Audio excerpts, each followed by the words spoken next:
여러분 안녕하십니까, 김만음입니다. 지난주 우여곡절 끝에 몇몇 법안의 패스트트랙 지정이 완료됐었죠. 그 가운데서 대통령의 핵심 공약인 공수처는 20여 년 만에 첫 단추를 채운 셈인데요. 그러나 막판까지 난항을 거듭하다 두 개 법안이 복수로 올라와 있고 정치적인 타협 과정에서 누더기 법안이 됐다는 비판도 있습니다. 여전히 패스트트랙 지정 취소를 요구하는 자유한국당과 또 검찰총장의 공개 반발 등 최종 입법까지 난항이 예상되는데요. 이 시간 전문가들 모시고 관련 내용 집중 토론해 보겠습니다. 노력하여 대통령으로서 지난 1997년 대선 공약으로 등장해 16대 국회에서 첫 발의된 공수처 설치 법안이 마침내 패스트트랙에 오르면서 20년 만에 실현될 수 있을지 관심이 모아집니다. 20년 넘게 공수처를 만들라고 저희들에게 명령했습니다. 그런데 오늘 드디어 공수처 법을 신속처리 법안으로 지정을 해서 막판까지 공수처의 수사권과 기소권을 모두 부여하느냐를 놓고 첨예하게 대치한 끝에 바른미래당이 독자적으로 발의한 공수처 법안을 포함해 두 개 법안이 동시에 패스트트랙에 올랐습니다. 공수처에 대통령과 친인척, 국회의원에 대한 기소권이 없고 기소심의위원회를 둬 기소권을 한층 더 제한해 반쪽짜리라는 비판이 제기됩니다. 반면 사정기관인 공수처의 악용 위험성이 크고 정치적 중립성이 보장받기 어렵다는 반대 의견도 팽팽합니다. 특정한 성향을 가지고 있는 사람들이 모여서 만든 이런 공수처가 과연 그런 공정성을 가질 수가 있겠습니까? 정적을 제거할 수 있는 그런 도구가 되는 것입니다. 야당이 추천하는 2명의 추천위원이 공수처장 후보 선정에 있어서 비토권을 행사할 수 있도록 하는 내용이 되어 있습니다. 그런 식으로 추천된 공수처장이 어떻게 야당을 탄압하는 그런 도구가 될 수 있단 말입니다. 최소 180일, 최대 330일의 논의 과정을 거쳐 본회의에 상정되는 패스트트랙 법안. 공수처의 본래 도입 취지를 살리되 독소 조항을 제거하기 위한 최선의 방안은 무엇인지 이번 주 토론당당에서 집중 진단해봅니다. 함께 하실 패널들 소개해드리겠습니다. 인하대 법학전문대학원 김인혜 교수입니다. 어서 오십시오. 네, 안녕하십니까. 인하대학교의 김인혜입니다. 동국대학교 법학과 김상겸 교수입니다. 네, 안녕하세요. 네, 민변 사법위원장을 맡고 있습니다. 김진미 변호사입니다. 네, 안녕하세요. 김지미 변호사입니다. 부장검사 출신이시죠? 이중재 변호사 나오셨습니다. 어서 오세요. 네, 안녕하세요. 이중재 변호사입니다. 네, 제가 앞서서 오프닝에서 말씀드렸었지만은 일단 패스트트랙에 올라가긴 했었지만은 이후에 내용이 어떻게 또 조정 수렴이 될지 현재 패스트트랙 지정의 후유증도 있고요. 최종 입법까지 어떻게 이르게 될지 여러 가지가 좀 고려가 되고 있습니다. 종합적으로 어떻게 보시는지 의견을 좀 듣고 진행하도록 하겠습니다. 김인혜 교수님. 예, 이번에 그 공수처 법안이 패스트트랙으로 지정이 돼서 입법이 지금 상당 기간 내에 지금 진행될 것으로 예상이 됩니다. 굉장히 기대도 많이 하고 있고 그 다음에 또 불안감도 또 가지고 있는 실정입니다. 20년 만에 이게 이제 국회에서 본격적으로 논의가 돼서 입법이 될 것으로 보여지는데요. 이를 통해서 우리 사회에 만연하고 있는 부패와 불신 그리고 권한 남용 이 삼각 구도를 깰 수 있는 기회다 이런 기대도 하고 있으면서 이러한 법안이 또 정치권에서 서로 대화 타협을 통해서 스무스하게 통과되는 것이 상당히 또 난항으로 예상되기 때문에 여기에 대해서 또 불안감도 함께 가지고 있는 실정입니다. 아주 활용하면서 여러 가지 불안감도 있다는 생각이십니다. 김상현 교수. 예, 뭐 이 두 개안이 이제 패스트트랙으로 올라와 있는 상황이니까 어차피 그 진행이 될 거라고 보고는 있습니다만 아직 그 자유한국당에서 반대하고 있고요. 앞으로 전망은 제가 뭐라고 말씀드리기가 어려울 것 같습니다. 다만 이제 20여 년간 이 공수처 문제 가지고 국회에서 사실 그 여러 대에 걸쳐 가지고 법안들이 상정이 됐다가 폐지되고 이런 일을 반복하는 과정에서 사실 이번에 나온 법안들을 보면 내용이 과거의 법안들보다는 좀 약화되어 있는 게 아닌가. 이런 생각도 듭니다. 그래서 실제로 우리가 공수처 문제를 제기했던 1990년대 중반하고 지금 2020년에 가까우는 이 시점에 대한민국의 정치 상황이라든지 여러 가지 그 법적 상황이 다른 점에서 볼 때 공수처 법안이 꼭 필요한가 하는 의문도 듭니다. 그래서 저는 만들려면 제대로 만들어야 되고 그렇지 않다면은 검찰 개혁이 우선이다 이렇게 생각이 됩니다. 네, 김진미 변호사. 앞서 그 말씀해 주신 대로 사실 20여 년 동안 이 공수처법이 발의가 됐다가 제대로 논의조차 해보지 못하고 폐기되는 수순을 계속 반복을 해왔었거든요. 그래서 네. 이번에 이렇게 그 패스트트랙 오른 것이 가장 진척된 상황. 인 것이기 때문에 일단은 첫 발은 띄었다 이렇게 생각이 들고요. 다만 법안 내용들이 사실은 거의 처음에 이제 그 공수처 도입을 논의하면서 얘기됐던 것들보다도 더 못하게 지금 네. 패스트트랙 오른 두 개의 법안들이 사실은 내용 면에서는 많이 부족한 것이 사실입니다. 그렇기 때문에 이대로 법이 통과가 되더라도 좀 걱정이 되는 것이 사실이죠. 예, 그 점은 김상민 교수하고 비슷하시네. 이중재 변호사는요. 예, 공수처법은 뭐니 해도 검찰과의 관련성을 떼놓고 생각할 수는 없을 것 같아요. 예. 그래서 이제 검찰의 권한이 너무 비대한 거 아니냐. 그렇게 되면은 검찰권을 남용하고 결국은 국민의 권리 구제를 소홀히 한다든가 아니면 인권 침해의 소지가 있는 거 아니냐. 그리고 무엇보다도 검사들이 비리를 저질렀을 때는 과연 제대로 수사해서 처벌할 수 있느냐. 이런 논의가 있었기 때문에 이제 공수처가 출발한 거라고 봅니다. 예. 그리고 검찰도 그동안 일부 사건이긴 하겠습니다만은 제대로 검찰권 행사를 중립적으로 객관적으로 공정하게 하지 못한 부분은 분명히 있었다고 봐요. 물론 검찰의 의사가 100% 중요한 건 아닙니다만은 공수처 법안은 우리는 기본적으로 받아들인다. 이렇게 검찰도 그런 입장이고요. 그래서 하여튼 저는 출발은 잘 됐다고 생각을 합니다. 다만 현재의 공수처 법안을 보면은 뭐니 해도 역시 처장, 차장 또 공수처 검사 임명하는 데 있어서 대통령과 여당의 영향력이 절대적이거든요. 그렇기 때문에 보시군요. 과연 이런 정치 권력의 영향 내지 무슨 심하게 나가면 압력 가능성 이런 부분을 과연 어떻게 차단할 그런 조항을 저는 마련하는 게 더 중요하다. 왜냐하면 예. 기존의 검찰도 사실은 간단해요. 검찰이 왜 정치 검찰의 얘기가 나왔겠습니까? 결국은 정치 권력과 손을 잡은 거거든요. 그래서 뭐라고요? 공수처도 정치권의 하여튼 영향을 어떻게 차단하느냐 이게 굉장히 중요하다고 생각을 합니다. 네, 좀 다뤄보겠지만 중요한 부분을 지적해 주셨습니다. 방금 말씀하셨다시피 패스트트랙은 특이하게 지금 두 개 법안이 동시에 올라가 있는데요. 백혜련 의원 중심으로 발의했던 백혜련 안과 또 권은희 의원 나중에 추가했던 안이 들어있는데 개별적으로 안을 살필 수도 있지만 일단 두 개의 안 중에서 어느 것에 조금 더 무게를 두고 보는지 어느 부분에 좀 초점을 두고 볼지 좀 들어보겠습니다. 법안 명칭에서도 한때는 그 고위공직자 비리수사처라는 용어가 있었다가 범죄수사처로 정리가 됐는데 이번에는 또 권은희 의원 안에는 부패수사처로 들어가 있고 하는데 어느 부분에 조금 주목해서 봐야 될지 먼저 김인혜 교수님.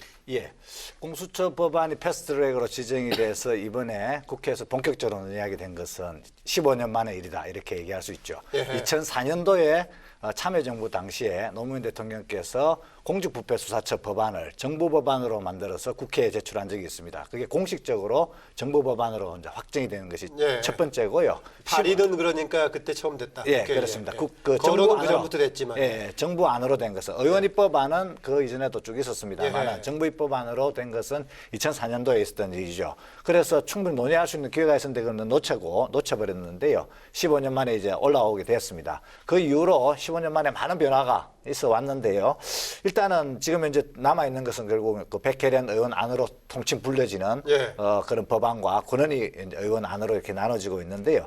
두 가지 측면에서 살펴볼 수가 있습니다. 먼저 절차상의 문제를 본다면은 이 백혜련 의원 안은 좀 더 오랜 기간 동안 좀 더 많은 사람들이 좀 정성을 들여서 만드는 그런 느낌이 있습니다. 아하. 첫 번째로 법무부 장관 자문기구인 법무검찰개혁위원회에서 약 6개월 정도 활동을 한 이후에 고위공직자 범죄수사처가 필요하다라는 것을 공식적으로 건의를 했고요. 거기에 대해서 법무부가 또 충분히 검토를 거친 이후에 약간 수정을 한 다음 그것을 받아들였고요. 예. 그래서 다시 이제 정부의 안으로 공식적으로 확정이 된 것이죠. 그러한 이제 절차들이 쭉 있어 왔기 때문에 보다 많은 사람들이 보다 오랜 기간 동안 보다 여러 가지 의견을 이렇게 수합한 그런 이제 절차적인 좀 정당성을 가지고 있다. 내용적으로는 역시 그 오랜 기간의 검토 속에서 나오면서 그 범죄 문제로 특정했다는 점, 그리고 검찰 개혁의 필요성, 그리고 이 부패 문제를 우리 사회에서 반드시 끊어내야겠다는 그런 이제 의지 이런 것들로 인해서 좀 더 기소권과 수사권을 네. 함께 가지는 그런 기구로서 좀 더 정합성을 이론적으로 갖추고 있다 이렇게 예. 보여집니다. 예. 네, 이중재 변호사 어떻습니까? 두 개 안을 보면은 저는 기본적으로는 거의 유사하다고 봐요. 예. 왜냐하면 공수처에 기본적으로 고위공직자에 대한 수사권을 주고 다만 기소권은 판사, 검사, 그다음에 경무관 이상의 경찰 공무원 거기에 대해서만 준다. 뭐 이런 취지고요. 그다음에 그러면 공수처가 판사, 검사, 그다음에 경무관 이상의 경찰 공무원을 제외한 사람들에 대해서 수사를 해서 검찰로 송치를 했는데 검사가 그러면 기소를 안 하면 어떡할 거냐? 거기에 대해서는 이제 공수처가 고등법원에 재정 신청. 그러니까 이제 법원의 판단을 한번 받아보자. 이 불기소가 과연 정당한 것인지 뭐 이런 내용이기 때문에 거의 유사해요. 유사하다. 예, 그렇습니다. 그런데 이제 세부적인 내용에 있어서는 좀 다소 차이가 있는데 저는 우선 명칭을 보면은 범죄수사처가 저는 더 적절하다고 생각합니다. 범죄, 왜냐하면 부패, 비리. 그렇습니다. 비리가 가장 광범한 거죠? 그렇죠. 비리가 가장 광범한 거고 그다음에 이제 뭐 비리 중에서도 범죄가 되는 것이 이제 또 범죄. 그다음에 이제 범죄보다도 더 좁은 개념이 저는 부패라고 보는데. 아하, 그러니까 부패 범죄가 되겠군요. 그렇습니다. 그러니까. 그렇죠. 근데 부패라고 하면은 부패 범죄라고 하면은 무슨 뭐 뇌물 이런 것만 주로 연상시키는 것 같아요. 제 생각으로는. 그래서 그런데 공수처가 수사할 수 있는 거는 지금 뭐 두 개 안을 다 보더라도 뇌물 범죄뿐만이 아니라 고위공직자의 뭐 직권 남용이라든가 직무유기라든가 다 포함이 되거든요. 그런 면에서는 명칭상으로 부패보다는 범죄수사처가 더 나은 거 아닌가 여기에 있고요. 네. 네. 그 이제 본래 취지를 말씀하셨는데 사실 공수처의 취지라고 하면 크게 보면 고위공직자의 부패를 근절하겠다라는 것이 이제 첫 번째 취지가 될 테고 두 번째는 비대한 권력을 가지고 있던 검찰권의 행사를 좀 견제하겠다, 통제하겠다 뭐 이런 측면도 사실 있거든요. 네. 그런데 지금 뭐 권은희 아니나 백혜련 아니나 둘 다 그 기소권에 있어서는 아주 일부만 인정을 하고 있기 때문에 이게 기소 독점주의에 대한 통제라는 측면에서는 상당히 미흡한 면이에요. 그래서 그 두 가지 측면에서 보면 둘 다 미흡한 건 맞고 대신에 이제 대상 범죄에서 보면 말씀하셨던 것처럼 권은희 아는 부패 범죄라고 해서 대상 범죄도 축소를 거기서 더 시키고 있거든요. 그리고 그 공소권, 기소권을 가지고 있는 일부에 대해서도 나중에 기소 또 그 심의제까지 도입을 하고 있어서 좀 더 축소시키고 있어서 본래 취지에 둘 다 미흡하지만 그나마 그래도 조금 더 맞는 건 백혜련 아니 조금 더 맞지 않나 이런 생각이. 더 축소를 시켰다는 점, 시키지 않았다는 점에서 이제 백혜련 안에 무게를 두고 있군요. 예, 두 개 안은 뭐 사실 뭐 내용적으로 좀 차이가 있다해도 대동소이합니다. 결국은 이제 기소권을 가지느냐 아니냐의 차이라고 볼 수 있고요. 그다음에 인사거나 그 기구의 규모라든지 또는 이제 수사 대상에 있어서도 별 차이가 없기 때문에 결국 대동소이하다는 건데 기본 취지에 맞게끔 법안을 만들어야 된다고 저는 생각을 합니다. 만약에 만들려면. 근데 이게 어떻게 보면 또 다른 검찰권을 행사하기 위한 기구라고 볼 수 있는 거거든요. 그러니까 준사법기관으로서 역할을 하려면 제대로 된 권한을 주지 않으면 안 되는데 문제는 그 권한이 남용되지 않도록 하는 장치를 좀 더 구체적으로 마련하는 게 필요하다고 생각합니다. 그 김상겸 교수님 의견과 그 부분에서는 제가 같습니다. 이게 기소권과 수사권을 같이 이 공수처가 행사하는 것이 애초에 공수처에 대한 구상 이제 맞는 것이죠. 공수처라는 것이 권력형 비리, 정경유착 등 이런 권력형 부패 문제를 해결함과 동시에 검찰의 막강한 권한을 분산시키고 견제하는 역할을 하기 때문에 이 기소권을 수사권과 같이 가짐으로써 이러한 목적을 달성할 수가 있겠죠. 그런데 이런 이제 여러 가지 그 뭐 정치적인 상황, 그 다음에 또 반발 이런 것 때문에 이게 축소가 되고 있는 실정인데요.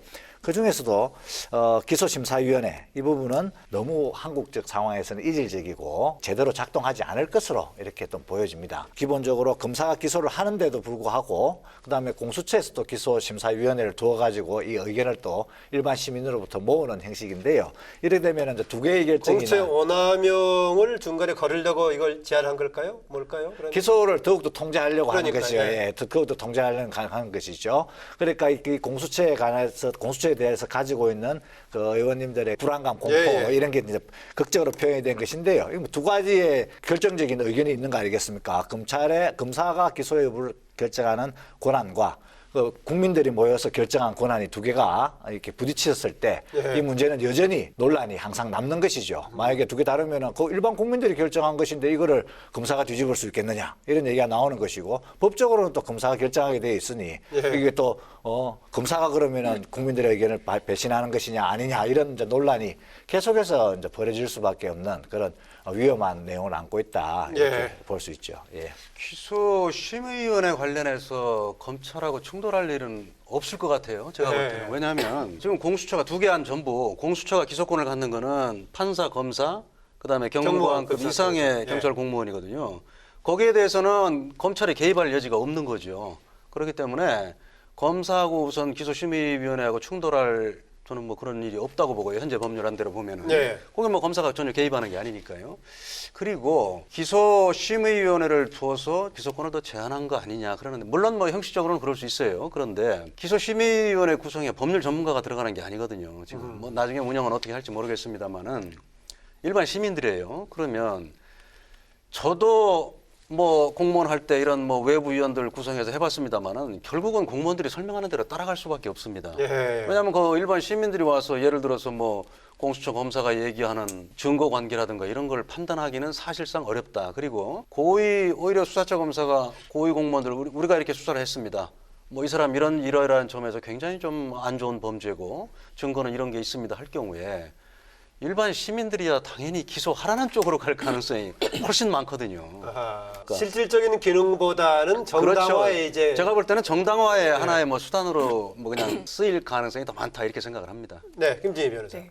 그 기소권이라고 하는 것이 사실은 공수처 논의에서 본질적인 부분 중에 하나라고 볼 수 있어요. 말씀드린 것처럼 검찰이 그동안 권력형 비리 사건 같은 것들을 수사하고도 기소하지 않는 케이스들이 있었거나 아니면 이제 그 정권에 따라서 정권의 입맛에 맞는 수사를 하는 경우들 그런 것들에 대한 통제의 원리로 이 공수처 도입 논의가 왔었기 때문에 네. 예, 기소를 하지 않는 그 공수처라는 거 있을 수 없는 거죠. 기소권이 없는. 그러니까 검찰이 기소 권한을 일부 가져오자라는 것에서 출발한 건데 결국은 기소권을 주지 않는 공수처가 돼버린 거예요. 그래서 이 부분은 사실 기소권이 없는 공수처라고 하면 본질적인 부분에 있어서 아주 좀 큰 문제가 있다라고 생각이 들고 기소심의위원회 같은 경우는 지금 대배심 제도를 거의 모방 그렇죠. 모델인 네. 것 같은데 사실 네. 우리나라가 대배심제를 지금 채택하고 있지 않고 대배심제도 마찬가지로 검사의 기소 편의나 기소 독점에 대한 제한 원리란 말이에요. 그런데 공수처가 검찰의 기소 편의나 기소 독점에 대해서 어느 정도 통제를 하자라고 해서 공수처를 둔 건데 공수처에 대한 기소권의 통제로 또 대배심을 두자 이거는 사실 논리적으로도 맞지 않는 거죠. 네.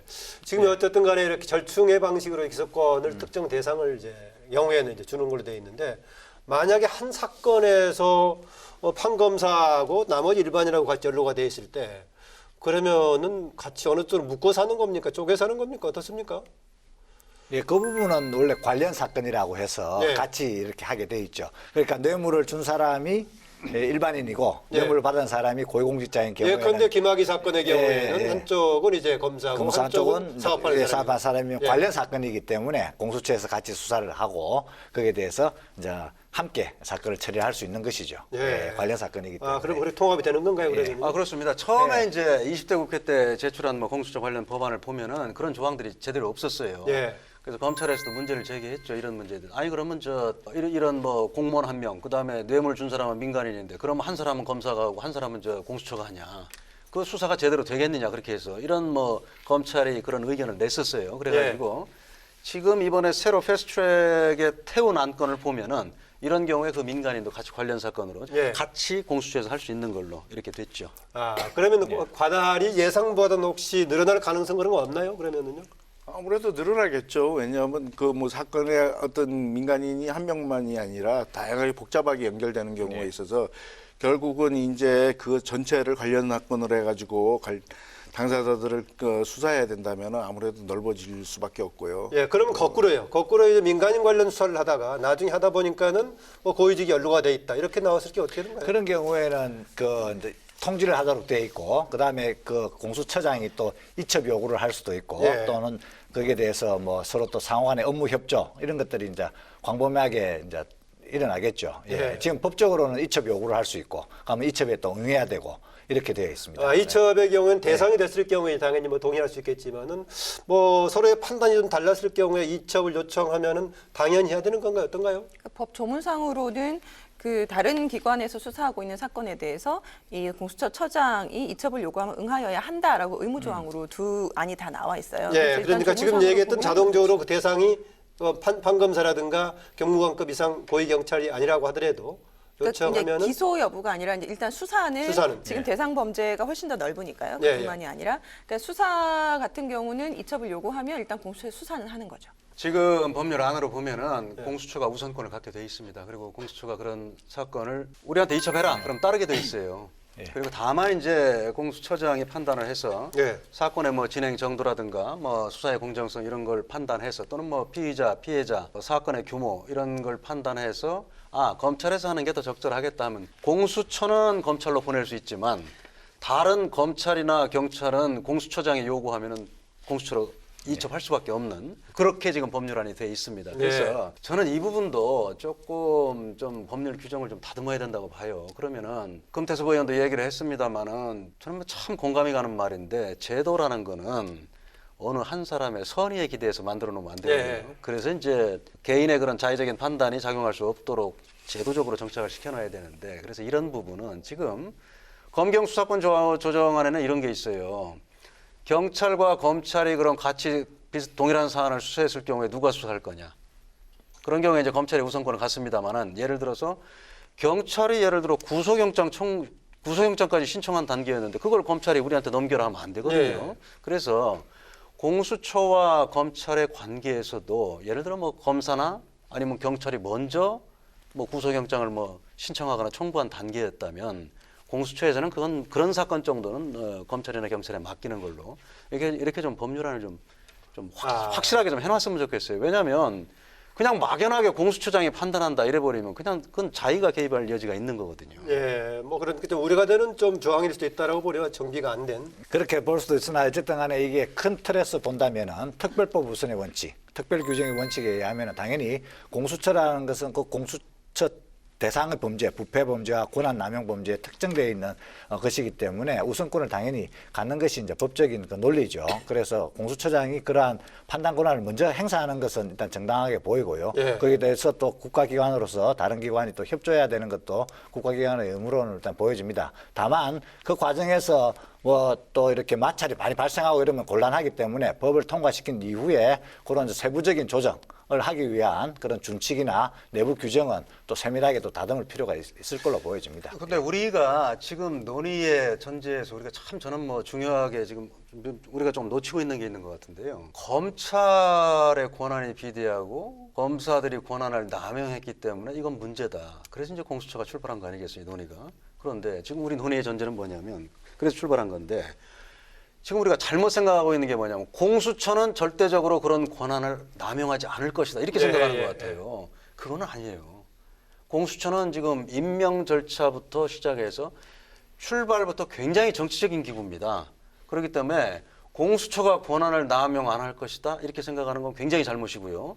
공수처가 권한을 남용하지 않을 방안을 철저하게 우리가 강구를 해놔야 돼요. 그리고 아까 검찰의 그런 기소권을 제대로 검찰에 남용한 적이 있기 때문에 그걸 가져오기 위한 게 공수처다. 그렇기 때문에 공수처에는 수사권과 기소권을 다 줘야 된다. 이렇게 말씀하셨는데 뭐 일부 맞는 면이 있을 수 있지만 그거는 저는 뭐 100% 맞다고 보지는 않아요. 왜냐하면 지금 검찰의 권한이 비대해졌다고 비판하는 쪽의 논리 중에 가장 중요한 것 중에 하나가 그겁니다. 왜 수사권과 기소권을 다 갖느냐. 그게 이제 논 거였는데. 기존 검찰을 향해서는. 그렇습니다. 그럼 공수처는 수사권과 기소권을 다 가지면 남용될 가능성이 전혀 없는 건가요? 그건 아니거든요. 그건 김진희 변호사 좀 답을 좀 주셔야 할 것 같은데요. 사실 이제 그렇게 봤을 때 그런 논의 이제 충분히 그런 의견이 있을 수 있고 이해는 합니다. 그러니까 지금 검경 수사권 조정에서 나오는 그 검찰 권력을 분산시켜야 된다, 수사권과 기소권을 나눠야 된다라는 얘기가 공수처에는 왜 적용되지 않느냐라는 그 반론이잖아요. 근데 사실 그렇게 따지기에는 규모가 공수처 규모는 지금 검찰 규모의 100분의 1밖에는 안 돼요. 사실 이제 그 규모에 있어서도 그렇게 동등 비교를 할 수는 없는 거죠.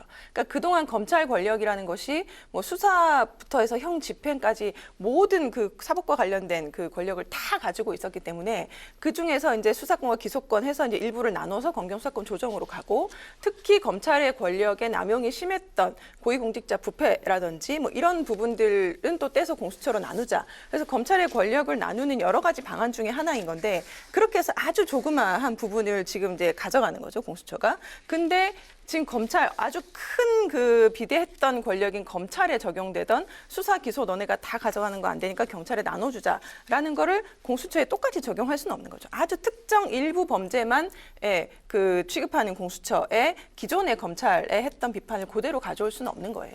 예, 지금 얘기하신 대로 이제 그런 면을 또 역으로도 볼 수도 있을 것 같은데 만약에 특별법 우선 원칙에 따라서 그렇게 규모로 봐서는 100분의 1도 안 된다라고 말씀하셨는데 그게 혹시 제대로 작동이 안 된다면 또 우려도 있는데요. 전혀 이건 특별법과 일반법의 문제로 볼 수는 없는 거고요. 특별법 우선의 원칙이라면 뭐 사실 법률 안에 뭐 공수처의 우선적 수사권을 인정한 뭐 그런 규정을 할 필요도 없겠죠. 특별법이 당연히 뭐 우선적으로 적용된다면. 그래서 저는 그 문제는 아니라고 보고요. 공수처가 굉장히 저는 정치적인 기구가 될 수밖에 없다고 봐요. 공수처장은 국회가 요구하면 국회 가서 보고를 해야 됩니다. 그러면 국회의원들도 잠재적인 수사 대상인데 수사 대상자들이 언제든지 공수처장 불러서 우리한테 보고하시오 할 수 있습니다. 저는 그 조항도 독수 조항이라고 봐요. 그래서 이런 상황인데 지금 이게 잘못 운영이 되면은 금태섭 의원도 얘기했습니다만 지금 정부에서는 그런 일이 안 일어날 것이라고 믿는다. 그렇지만 한번 만들어 놓으면은 대통령이 한번 마음 잘못 먹으면은 대통령과 여당에 부담이 되는 수사나 재판을 하는 저 판사 수사에, 저 검사 수사에, 저 검사 기소에 할 수 있어요. 공수처 잘못 이용해서. 그래서 그런 거를 원천적으로 차단할 수 있는 그런 안이 나와야 된다. 저는 그렇게 생각을 하고요. 그다음에 비근한 예로 뭐 보면은 제가 뭐 안 됐습니다만 김경수 지사 얘기 잠깐 하겠습니다. 저는 뭐 김경수 지사가 유죄냐 무죄냐 그걸 뭐 이 자리에서 논의하자는 건 아니에요. 그런데 그때 여당에서 나온 한번 반응 보세요. 특별검사가 김경수 지사에 대해서 구속영장을 청구했을 때 여당 대변인이 지나가는 소가 웃을 일이라고 했어요. 그리고 성창호 부장판사가 유죄 판결 선고하고 법정 구속했을 때 뭐라고 했습니까? 판결에 대한 정당한 비판을 벗어나서 판사 개인에 대한 공격이 있었거든요. 뭐 머리가 나쁘다는 얘기까지 나왔으니까요. 그러면 제가 그때 그 생각을 해봤어요. 만약에 그때 공수처가 살아있었, 뭐 이미 시행을 되고 있었다면은 당장 여당은 공수처 검사 보고 성창호 판사 수사해라. 뭐 이렇게 나왔을 것 같아요. 이럴 가능성이 충분히 있습니다. 그렇기 때문에 그런 정치적인 영향력을 차단할 수 있는 이런 우리가 제도를 마련해야 된다. 현재는 그 기존의 검찰에서 우려했던 중립성 문제가 여전히 공수처에 남아있다라고 보시군요. 남아있고 저는 어떻게 보면은 검찰보다도 좋습니다. 더 정치적인 기구가 될 수 있다고 생각을 합니다. 예, 뭐 관련된 얘기인데요. 가장 우리가 정치적인 중립성 얘기할 때 결국은 인사 문제가 일단 보기 시작하는데 공수처장 임명 관련 좀 얼마나 중립성을 확보가 가능하냐 한번 보겠습니다. 현재 논의된 것으로 보면은 여야에서 2명씩 4명하고 이제 법원 행정처장 또 이제 법무부 장관 대한 변협에서 1명씩이 7명인데 처장에서 5분의 4, 7명이 5분의 4 이상이면 결국은 1명 빼고 6명 이상이 해야 된다는 거 아니겠습니까? 그걸로는 어떻습니까? 중립성이 보장이 안 됩니까? 저는 뭐 그거는 굉장히 여건을 까다롭게 해서 나름대로의 중립성은 확보해 놨다고 생각을 해요. 그런데 그렇게 하더라도 결과적으로 대통령과 여당의 뜻이 결정적으로 작용할 수밖에 없습니다. 왜 그러죠? 왜 그러냐면 인사추천위원회를 이제 국회에 설치하게 돼 있는데 구성을 한번 보세요. 법무부 장관, 법원행정처장, 그 다음에 여당이 추천하는 2명 하면 4명이 일단 되잖아요. 법무부 장관하고 법원행정처장은 아무래도 뭐 대통령의 의지에 따라갈 가능성이 많다고 봐야죠. 그렇기 때문에 대통령과 여당으로서는 4명은 기본적으로 확보하는 것이 아니냐 이렇게 볼 수 있고요. 5분의 4로 해놨다 할지라도 말씀 좀 드리겠습니다. 잠깐만, 제가 잠깐만 이 변호사님께서 안 끝났으니까 이 변호사님께서 뭐냐면 얘기가 제가 말씀을 끝나고 하셔야죠. 이 변호사님 지금 얘기가 짧게 마무리하세요. 짧게 마무리하세요. 얘기가 왜냐하면 거꾸로 이런 구조기 때문에 야당이 추천하는 인사가 공수처장이 될 가능성은 저는 없다고 네, 알겠습니다. 거기까지 하시고.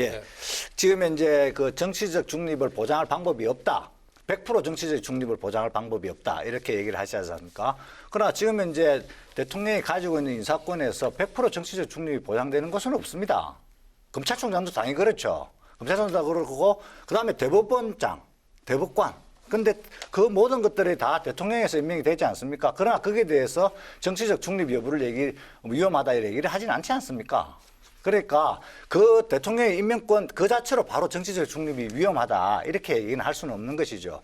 다만 그것이 이제 위험에 빠질 가능성이 있기 때문에 그에 대해서 조금 더 많은 이제 전제 절차를 두는 것이죠. 지금 현재 법에 나와 있는 것으로 의하면 약 5개 정도의 지금 안전장치를 두고 있지 않습니까? 국회 추천위원회를 일단 구성하게 돼 있고 국회의장이 추천하게 돼 있고 그다음에 임기는 3년 단임이고 그다음에 공수처장을 마치게 되면은 퇴직 후 2년간 정무직이나 공무원을 아예 못하게 돼 있고 그다음에 법관과 검사에 준하는 신분을 보장하지 않습니까? 그러니까 이런 법관과 검사의 그 독립성, 중립성을 보장하는 만큼의 중립성이 보장이 되고 있는 것이죠, 지금은.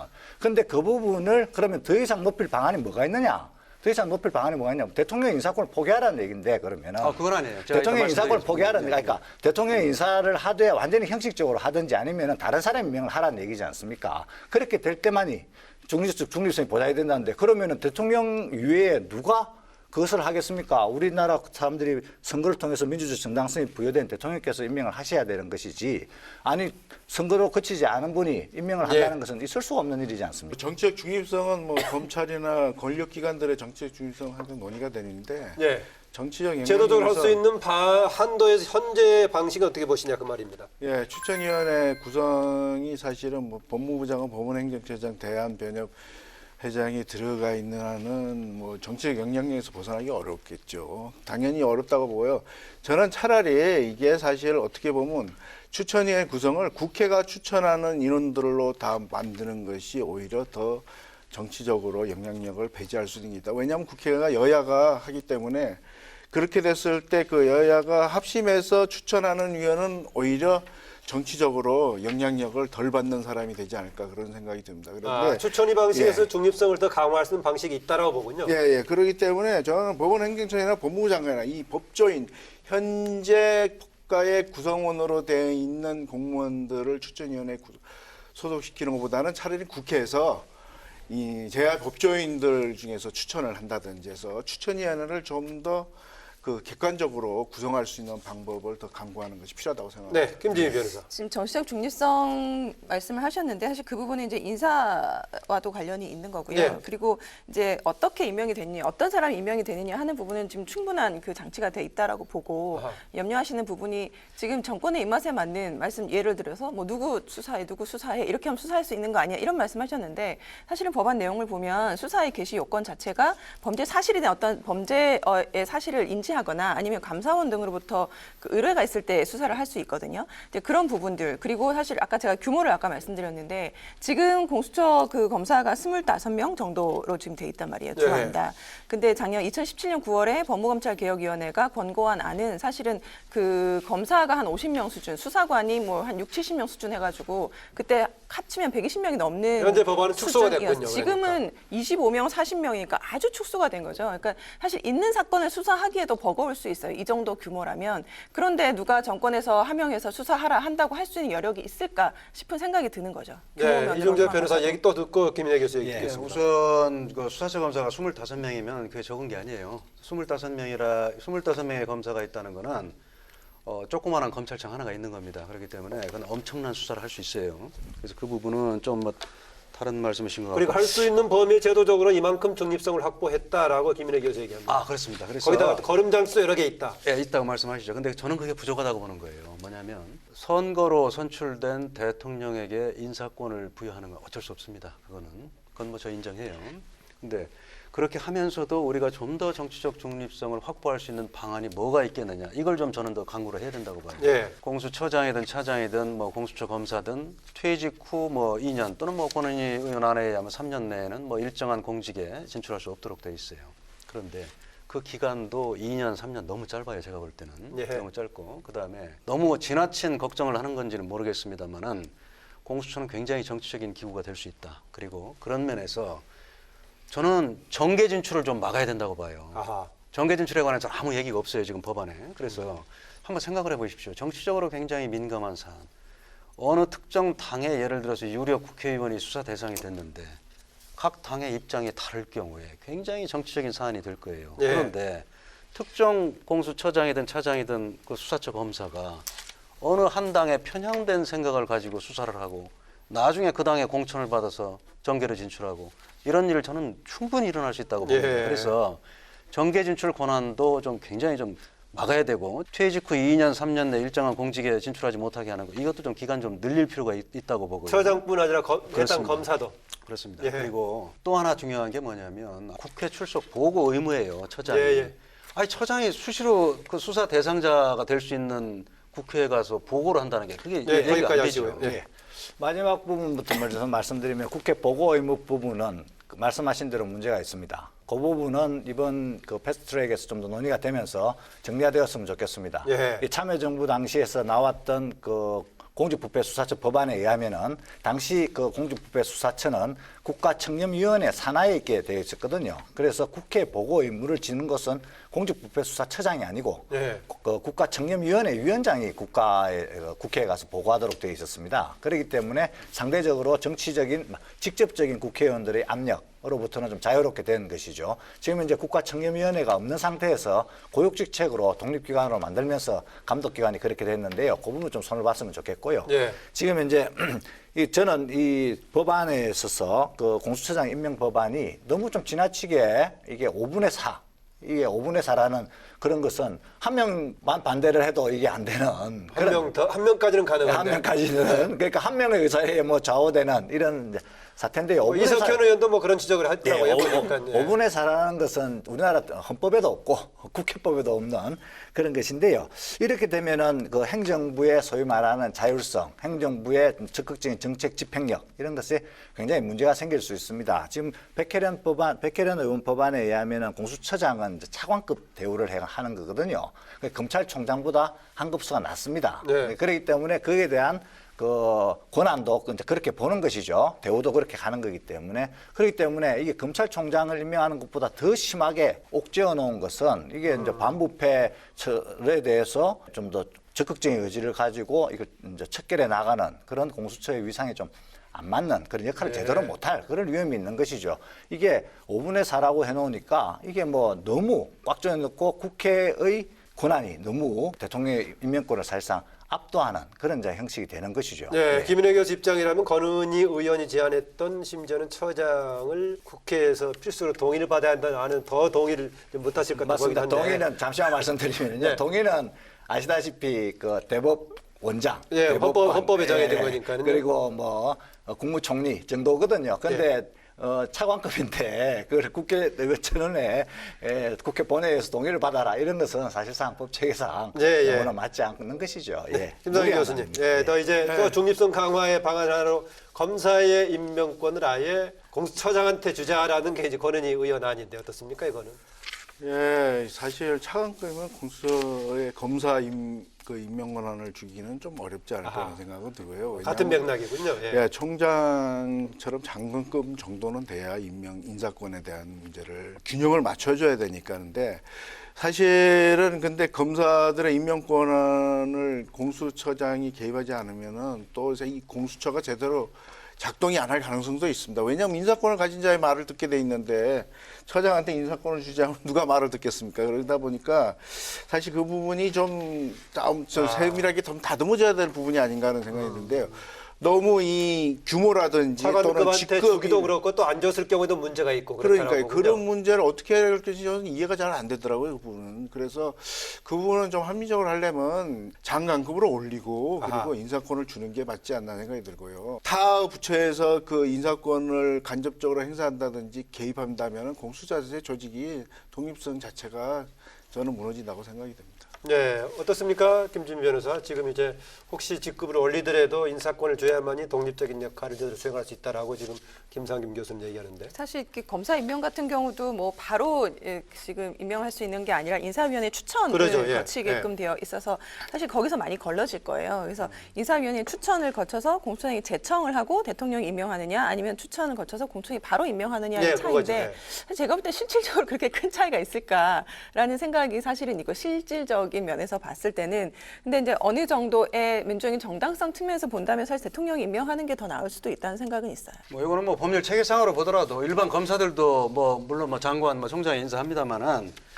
법률상의 인사권자는 대통령이거든요. 네. 그렇기 때문에 뭐 체제를 맞추기 위해서도 그렇다고 보고 저는 뭐 대통령이 하시는 게 맞다고 보고 다만 이게 지금 공수처 검사들의 경우에도 지금 법률 안대로 하면은 사실은 대통령의 권한이 절대적입니다. 왜냐하면 처장 임명할 때 5분의 4의 동의를 받도록 한 거는 정말 엄격한 요건이에요. 네. 어떻게 보면 대통령의 인사권을 뭐 지나치게 제약한다 이렇게 뭐 그 말씀 전 동의합니다. 그런데 야당에서 무조건 5분의 4 해야 된다고 해서 반대만은 못 할 거예요. 처장은 임명을 해야 되는데 그럼 언제까지 질질 끌 수는 없지 않습니까? 그런 의미에서는 결국은 대통령과 여당의 뜻이 관철될 수밖에 없는 인사 구조고요. 나머지 처장하고 수사처 검사들의 경우에는 인사위원회, 수사처 검사들의 경우에는 인사위원회 구성하는데 인사위원회 멤버가 결국은 법무부 차관, 법원행정처 차장, 그다음에 공수처장 차장, 그리고 이제 국회의장이 이제 원내교섭단체하고 해서 3명인데 결국은 4명을 기본적으로 여당이 확보하고 가는 건데 그럼 처장만 뭐 대통령의 의지에 따라 임명을 하면은 수사처 검사도 결국은 대통령이 임명하는 겁니다. 이중재 변호사는 계속 실질적으로는 뭐 이렇게 정권에 영향을 미칠 수밖에 없다라고 계속 이제 우려를 하시는데. 예, 이중재 변호사님, 제가 이 공수처 법안을 계속 주장을 해왔는데 이명박 정부 때도 주장해왔고 박근혜 정부 때도 주장을 해왔습니다. 아마 그때도 초기 때 법안 과정에서만 했을 것 같은데. 그때 계속해서 십몇 년 동안 주장해 왔는데요. 그때도 공수처장 대통령이 임명해야 한다고 주장을 해왔습니다. 이거는 어쩔 수 없는 것이죠. 대한민국이 대통령제에서 대통령제에서 그리고 대통령이 민주적 정당성을 가지고 있고 국민 투표로 선출되어 있는 대표성이 강력하기 때문에 또한 그만큼 정책의 집행력도 가지고 계신 것이고요. 그다음에 또 재량권도 가지고 있는 거기 때문에 그 부분은 어쨌든 간에 이게 열려 있는 부분이다. 이렇게 봐야 될 것 같습니다. 그러니까 저도 박근혜 대통령이 만약 됐더라면 박근혜 대통령이 임명했던 공수처장이 나오는 것을 볼 수도 있다. 그렇게 해서 주장을 해온 거죠, 사실은. 근데 우리가 이게 대통령의 임명권은 당연히 인정을 하는데 임명권이 이게 형식적이냐 아니면 실질적인 임명권이냐 문제가 있거든요.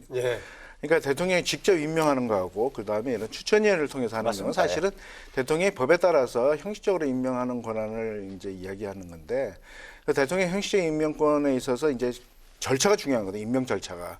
임명 절차에 있어서 객관성이 담보된다면 그것이 이제 사실은 정책 중립도 어느 정도 보장이 된다 이렇게 볼 수 있는 겁니다. 그 이제 공수처를 설치한 몇 가지 배경이 있지만 그 중에 하나는 이제 무소불위의 검찰 권력 관련 문제인데 그렇다면은 공수처는 또 견제 역할이 저로 작동이 되느냐 문제를 제기할 수 있단 말이죠. 아까 이정희 변호사도 얘기했었고 또 최근에 뭐 김태규 또 판사도 이제 SNS에 그러면 공수처는 누가 견제하고 통제를 이제 됐는데 그런 우려, 과잉 우려인가요? 어떤가요? 김진희 변호사?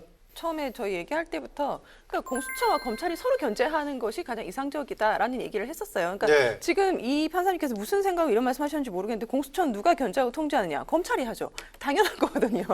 이런 질문 왜 하셨는지 모르겠어요. 좀 뭐 쓸데없는 우려를 했던 것 같다 얘기하시는데. 맞아요. 이게 지금 저는 뭐 100% 제가 공감은 안 하는데 기본적으로 공수처 검사가 범죄를 저질렀을 때는 검사가 수사할 수 있도록 해놨습니다. 뭐 그건 뭐 당연한 얘기예요. 서로 뭐 견제하고 그를 통해서 뭐 바람직한 형사조업제도가 운영될 수 있게 하는 거니까 그런 면에서는 김태규 부장판사의 얘기가 그런 면에서는 뭐 옳지 않죠. 그런데 기존의 검찰하고 지금 공수처하고도 서로 수사할 수 있습니다. 있다. 서로 수사할 수 있기 때문에 다만 이제 김태규 부장판사의 얘기는 그거 같아요. 제가 볼 때는 이게 지금 공수처가 굉장히 정치적인 성격을 가질 수밖에 없는 기구라고 저도 그렇게 생각을 해요. 그런데 모르겠습니다. 검찰 입장에서 볼 때는 어떻게 생각할지 모르겠습니다만은 공수처가 수사권과 기소권까지 갖는 대상은 판사, 검사, 그다음에 경무관 이상의 경찰 공무원이에요. 그런데 경무관 이상이라고 해봐야 112명 정도밖에 안 되거든요. 한 판사, 정원이 지금 한 3,200명 정도 되고 검사가 한 2,300여 명 되는데 결국은 공수처법이라는 게 이거 판사, 검사, 기소법 아니냐. 결국은 어느 판사가 좀 마음에 안 들면은 저 판사 수사해서 기소해라, 저 검사 수사해서 기소해라, 뭐 이럴 수도 있는 거 아니냐. 물론 뭐 제가 좀 너무 과장해서 얘기를 하는 건지는 모르겠습니다. 좀 이해의 편의를 위해서 좀 이런 말씀을 드립니다. 그래서 그런 우려를 김태규 부장판사는 한 걸로 보이고요. 그 표현을 보더라도 열기나 온도가 그대로 전달될 수 있는 수사팀에 전달될 수 있는 시스템이 아니냐. 이걸 우려를 하는 거죠. 아까 뭐 계속 얘기하세요. 이 부분은 정치적 타협 과정에서 나온 것인데 좀 더 숙고가 필요한 부분으로 보여집니다. 이게 그 최근에 그 사법농단 사태도 발생했고 그래서 그 사법 개혁의 요구도 높기 때문에 이런 것들을 이제 생각해낼 수 있는 그런 계기는 되었다고 생각을 합니다만은 법률 체계나 그리고 다른 또 고위직 공무원들과의 형평성 이런 것들을 고려해 볼 때 판사, 검사, 경무관급 이상 경찰에 대해서만 기소권을 행사한다는 것은 조금 뭐라 할까요? 어색해 보이는 거죠. 그리고 법 체계상으로도 문제가 있고 그래서 요거는 패스트 트랙 과정에서 논의 과정에서 좀 더 논의를 하면서 좀 정리가 되기를 강하게 희망합니다. 예. 네, 이게 공수처가 이제 고위공직자들의 범죄에 대해서 더구나 집중적으로 이제 감시 감독할 수 있는 그런 역할을 수행할 수도 있을 것인데 또 보기에 따라서 오히려 우리나라처럼 대통령에 집중된 체제에서 사정 권력을 강화해 가지고 악용될 소지에 대한 우려. 아까 금태섭 의원 얘기를 했습니다만은 문재인 정부에서는 절대 그럴 것이 없을 거라고 보지만은 법이라든가 제도라든가 것이 꼭 그것만 기대하는 것이 아니기 때문에 악용한다는 것에 대한 우려, 금태섭 의원은 걱정을 했던데 걱정할 필요 없을까요? 어떨까요? 사실 전 세계에서 유례를 찾아보기 어려운 제도가 되는 거죠. 뭐 어떻게 보면은 유사한 것들은 있죠. 예. 유사하지만 뭐 홍의 염정공사는 이건 저희하고 완전히 틀립니다. 틀리기 예. 때문에 그게 그리고 1년에 한 건 정도밖에 취급을 안 하는 걸로 지금 나오고 있거든요. 그렇다면 사실 이렇게 고위공직자를 대상으로 한 기구를 만들 필요가 있을까 하는 회의도 들지만 일단은 이 제도에 대한 논의가 돼서 지금 법안이 제출된 상황에서는 우리가 과연 이게 정말 그 고위공직자를 대상으로 해가지고 제대로 기능할 수 있을까를 고려를 해봐야 되거든요. 예. 그러다 보니까 이제 사실 그런 논의들이 됐는데 결국은 그렇습니다. 어떻게 보면은 결국 정치적인 영향력을 배제하려고 노력하는 게 공수처의 성공 여부와 결정적인 어떻게 요소라고 볼 수 있는데요.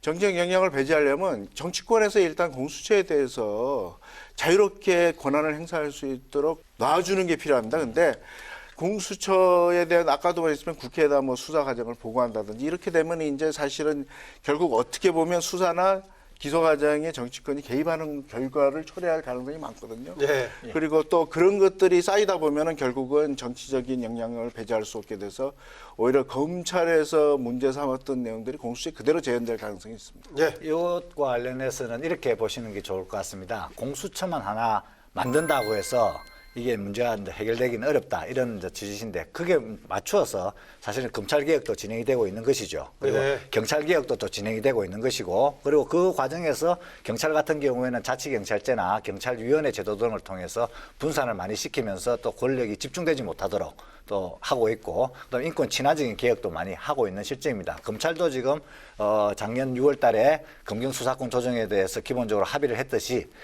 중요한 사건만 직접 수사를 하고 나머지는 이제 경찰이 수사하는 쪽으로 이렇게 개혁 방향이 잡혀졌지 않습니까? 예. 그런 식의 이제 전반적인 개혁 과정에서 이것이 이제 있는 것이죠. 그렇기 때문에 이 공수처가 가지고 있는 그런 문제점에 대해서 인식을 못하고 있는 것은 아니고 그러한 내용들이 다른 법안에서도 다 일정 정도씩 조금씩 반영이 되고 있다. 그래서 큰 개혁 과정에서 일부로서의 공수처가 진행이 되고 있다. 이렇게 봐야 될 것 같습니다. 네. 그래서 제가 지금 계속 말씀드리는 게 우리가 공수처를 지금 만든다. 그러면 그 공수처는 절대 권한남용이 없을 것이다.